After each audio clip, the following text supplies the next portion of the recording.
Hi, thanks for joining me. Today I want to do an anime that I watched video. I was going to do some anime pickups with this, but I decided to just do that in a later video. So, so I've been watching a lot of anime as usual. I'm not going to go over everything I've seen. I don't even remember, what all I've watched since I did another one of these. But for starters, I did start watching my Netflix DVDs again. It's been quite a while because when I looked it up, the DVDs that I had actually had for an entire year without watching them, so it's been a long time. But I did finally watch those. The first one was Birth. I believe it's a War of Two Worlds, and that one, it's an old anime. I don't know what the actual release date is, but it feels like it's from the early 80s. It's possibly the late 70s, but I have a feeling it's an 80s. And it's kind of typical like hero story stuff. So kind of Joseph Campbell level of stuff, and it's fun, I guess. It reminds me of sort of a more innocent work, the kind of thing that might be a student film or something like that. And it's kind of nice just to watch something like that where you remember a time when people would make things like that, animated. They would just, maybe, I don't know if the market was different or, it was a little more experimental or something, but they just kind of went crazy and did whatever they felt like. So, in this you have the Earth itself seems to sort of pour out this energy, and it makes this sword. And you follow these guys in space for just a little bit at the beginning. They're like, oh, we need to get this thing, and but they aren't able to get it. It falls to Earth, and then you're following this girl who's taking lunch to her brother or her cousin or something, and he's out. Of course, he's the one that ends up finding this sword, and they get caught up in this war of to a certain extent between, I think they're called the inorganics and the organics, the humans, and it's just one of those goofy things. Honestly, it's not played very seriously. It's kind of played for laughs, and there's a bunch of chasing. It's sort of like one big chase scene for most of the movie. So it wasn't that good, but it was enjoyable to watch, I guess. I didn't, feel like I'd wasted my time or anything. Next up, I checked out, I'm kind of trying to catch up on the trilogy of Robotech, anime.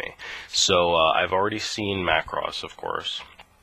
And I watched Mospeada not too long ago, so I went ahead and started Southern Cross. And that's very interesting. I never saw much of Battlestar Galactica, the new one. I watched the old one when I was a kid, but it kind of starts the same way that the new Battlestar Galactica starts. I'd have to go back and check how the old Battlestar Galactica starts, but with the new female Starbuck, I seem to remember that it starts off with her in the brig, and she's kind of this really cocky, troublemaker sort of, person in the military.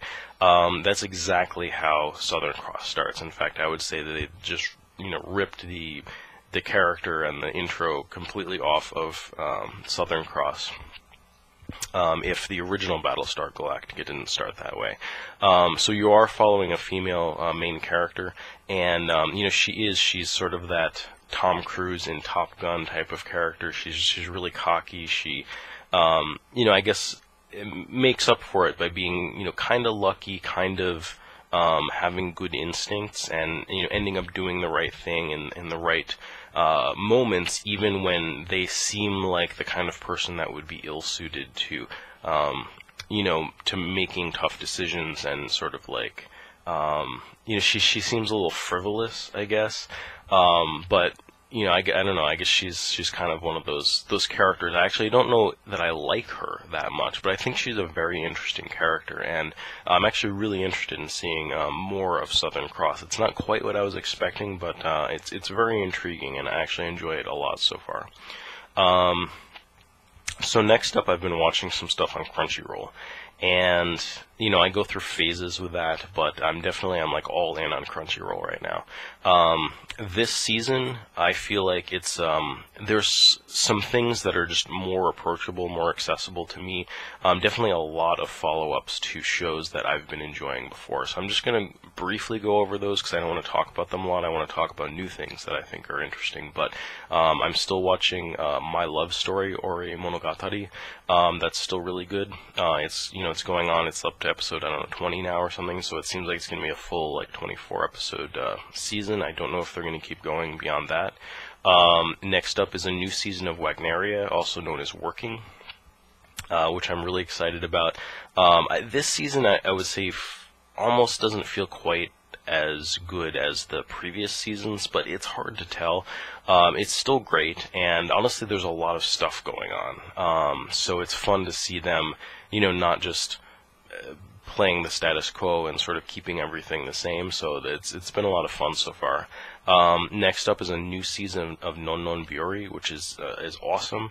Again, I'm not sure how this season holds up to the previous season. I feel like the previous season was like a little better, but I still love the show. It's great. You know, again, just a slice of life, everyday school life out in the country of these four girls. It's kind of a very typical one of those slice of life series, but it's so good. I'm really enjoying that.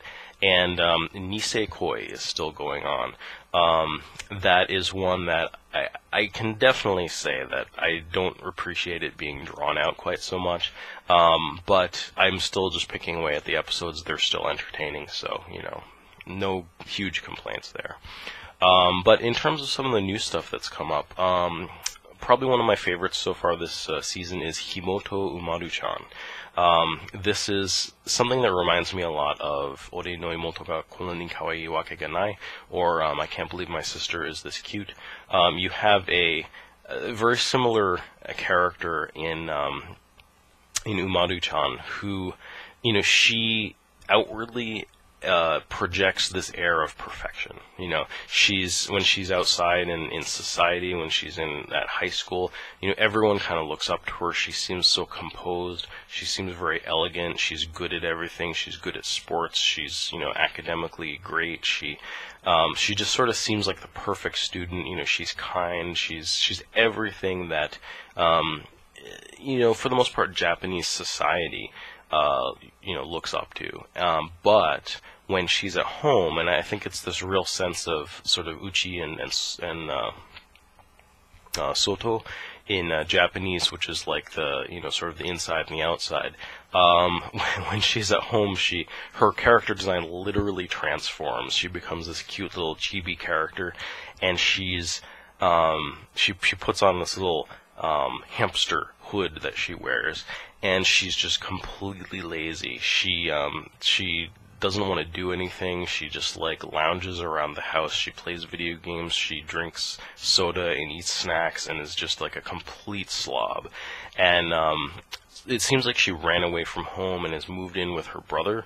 So that's sort of where the you know, Oremo connection comes in. And it's funny, she's extremely selfish, like almost like downright kind of just sadistically awful to her brother, and you know, somehow, like, in some ways I don't like her character because of that, but it's actually really fun to watch. And like her weird obsession with her brother too, like she always wants his attention, and she's always like, I don't know, just focused on him a lot, but she makes his life completely miserable, and it's fun to watch. It really is. So I highly recommend that show. Another one that I really recommend is Ushio and Tora. Now, I don't know if you guys remember when I did a video, it was a while back, but I went over my whole anime collection, and I just recommended some anime that, you know, maybe you guys hadn't heard of before, hadn't watched. One of those was Ushio and Tora. I really liked this. It's I think a 10-episode OAV series, and they're doing a new series of it. In some ways, I wanted to not like the series, and that's not to say that I don't like it, because I do. But I kind of felt like some new anime, you know, it has a different feeling from the old stuff. And I'm like, oh man, they're going to screw this up, or it's not going to be as good as the old one.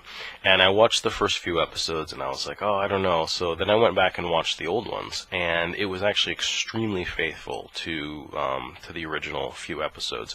So that got me really on board with it, and I'm absolutely loving the new season, the new kind of redo of Ushio and Tora. It's supernatural action. So, you know, if you guys like, I mean, basically this character, Ushio, is, you know, he lives at a shrine. His family runs this shrine in Japan, and this demon here is released. It was trapped beneath their temple, and so he ends up using this spear. It's called the Beast Spear.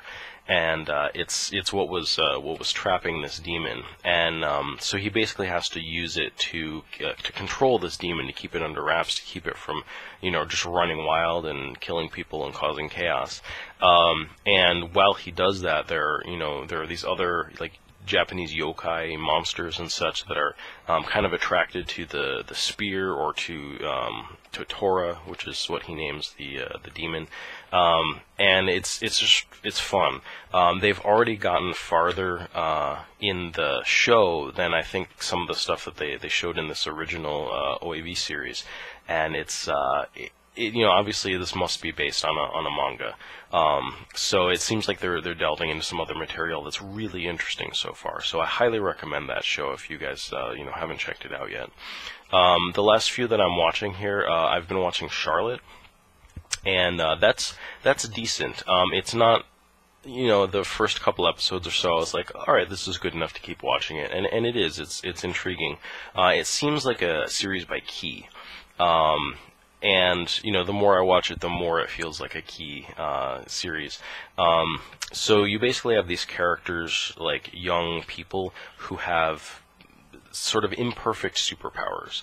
You know, some sort of psychic ability, or telekinesis, or the ability to take over other people, or, you know, move really fast, or teleport, or, you know, all these various things. But they're, like I said, they're all imperfect. They're not, you know, the way that you would really want them to be like a comic book, you know, crime fighter or something. They're just odd abilities. So what's happening is there's a group of characters that are going around. They're trying to find all of these people who have these weird abilities and kind of bring them into a school, you know, almost like in the X-Men or something like that, but not really to train them to use their abilities, but more just to you know, help them keep their abilities under wraps, help keep them safe, and the people around them safe, because you know, they just don't want people to find out about these powers and, you know, have horrible things happen to these people, or to have them, you know, hurt themselves or others.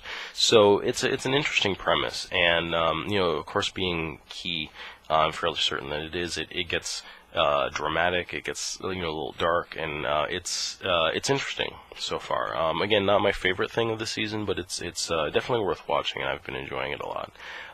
Next up is Monster Musume, and you know, you guys might know if you follow me on Twitter, I was really looking forward to this.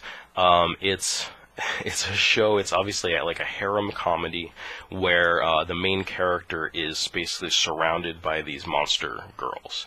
That isn't really my thing so much, but I found the premise very interesting. It seemed very comical, and it is. It's really funny.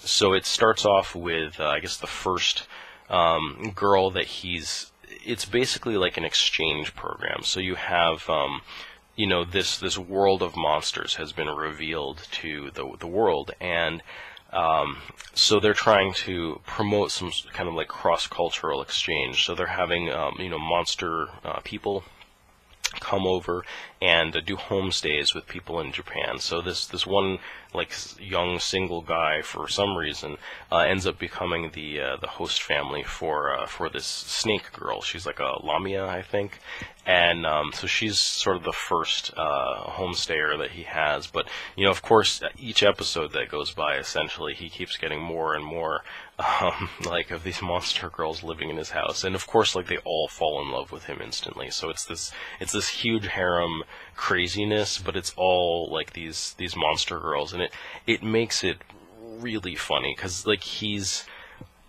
they have all these rules about, how the species can interact, and all of these things. So he's always trying to, like, keep, protect them from being deported, but at the same time, like, all of the rules are essentially being broken by him or to him, or it's funny in that regard. And just like the whole kind of like harem part of it too, like with all of the girls loving him, it's always, there's something about their being monsters that, it's putting his life in danger, or it's the antics that end up happening, they're very unique. So really been enjoying that so far. If you guys like that kind of thing, that sort of over-the-top harem comedy, definitely watch Monster Musume. It's quite fun. The last one I'm going to talk about is one of the most recent ones I started watching, and in some ways the most surprising. That is School Live, I'm going to call it. It might be School Live, but I think Live makes more sense. This is one that I actually passed by. I had noticed it, and, I just ended up checking out other stuff. I was considering coming back to it, but when I learned a little more about the premise of it, I really wanted to watch it. I originally thought that it might be something like Love Live. I thought it was just going to be another one of those sort of idol singer, types of shows, and I'm just like, I could watch it or I could not. I was really wrong. What it actually is it's essentially a take the normal slice of life show. You have 4 girls. They're in a club at school. You follow their daily lives and the little things that happen. This is becoming a really typical trope. So kind of like K-On! Or something, but transplant that into a post-zombie apocalypse. So it really is a fusion of, it's like Moe High School of the Dead or something. It's interesting. Because it really is a zombie series. So it's got that whole like kind of depressing, like people like. These girls really kind of trying to deal with this zombie apocalypse, being trapped in the school, just not knowing, if they're going to survive day to day, and but sort of within the trappings of a slice of life comedy series. So it's tremendously interesting. I think it really sort of takes that whole genre conventions and just like dumps them on their head. I just caught up on the series yesterday, and I loved it. It was really cool. So I definitely recommend that. But anyway, I hope that you guys enjoyed this. I guess that's all I've got to say about those. Definitely enjoying this season a lot. Let me know what you guys have been watching. If there's anything, currently, simulcasting that I should check out that I haven't been. And I hope that you'll join me again for more video game and anime related videos. Thanks for watching.